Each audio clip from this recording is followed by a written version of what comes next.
बाबर, जिसका पूरा नाम ज़हीर-उद-दीन मोहम्मद बाबर था, का जन्म 14 फरवरी 1483 को वर्तमान उज़्बेकिस्तान में हुआ था।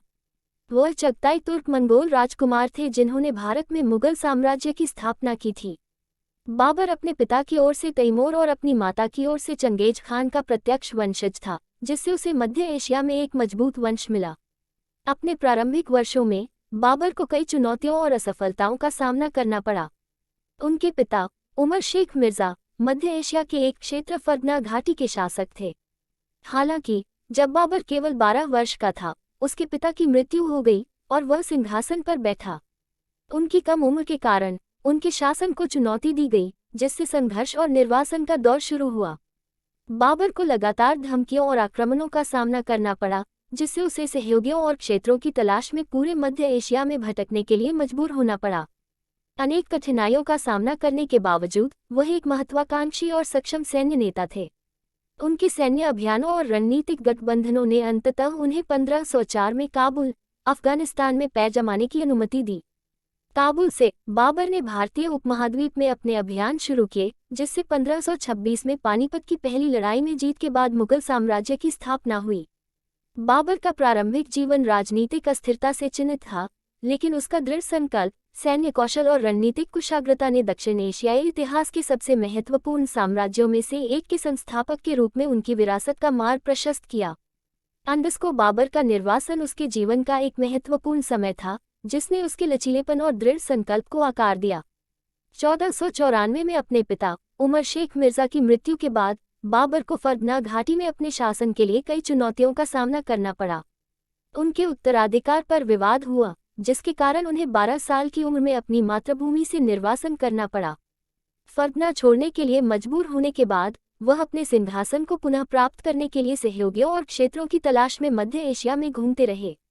अपने निर्वासन के दौरान बाबर को प्रतिद्वंद्वी सरदारों से लगातार धमकियों का सामना करना पड़ा और स्थिर जीवन बनाए रखने के लिए संघर्ष करना पड़ा। वह गरीबी और अनिश्चितता का सामना करते हुए कठिनाई में रहे। इन चुनौतियों के बावजूद बाबर ने उल्लेखनीय सैन्य और रणनीतिक कौशल का प्रदर्शन किया, जिसे उसने इस अवधि के दौरान निखारा।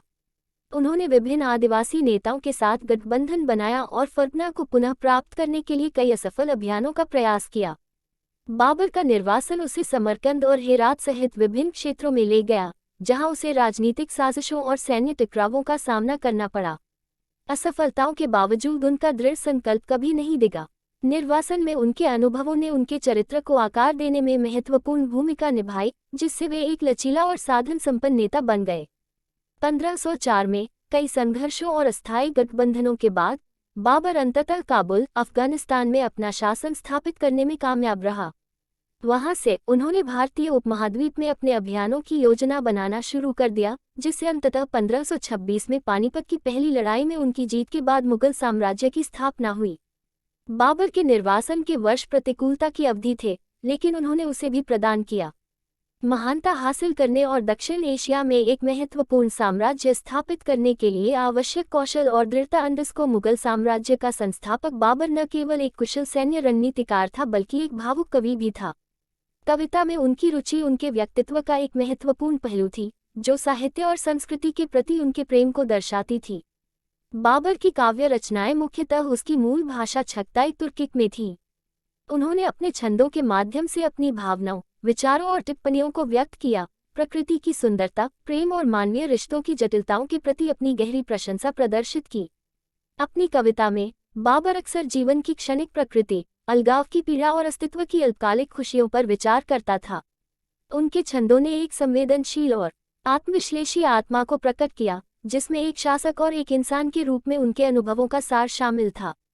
बगीचों और प्राकृतिक दुनिया के प्रति उनके प्रेम को उनकी काव्यात्मक कल्पना में अभिव्यक्ति मिली, जहां वे अक्सर अपने प्रिय की तुलना फूलों से करते थे और उनकी सुंदरता की तुलना वसंत के खिलने से करते थे।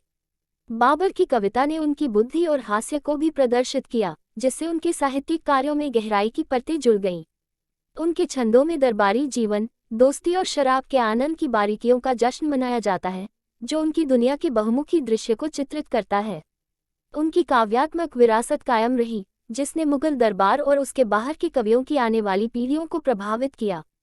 बाबर की छंदों को उनकी सुंदरता, भावनात्मक गहराई और सांस्कृतिक महत्व के लिए सराहा जाता है, जिससे वह न केवल एक शक्तिशाली शासक बन गया, बल्कि एक प्रसिद्ध कवि भी बन गया, जिसके शब्द समय के गलियारों में गूंजते हैं।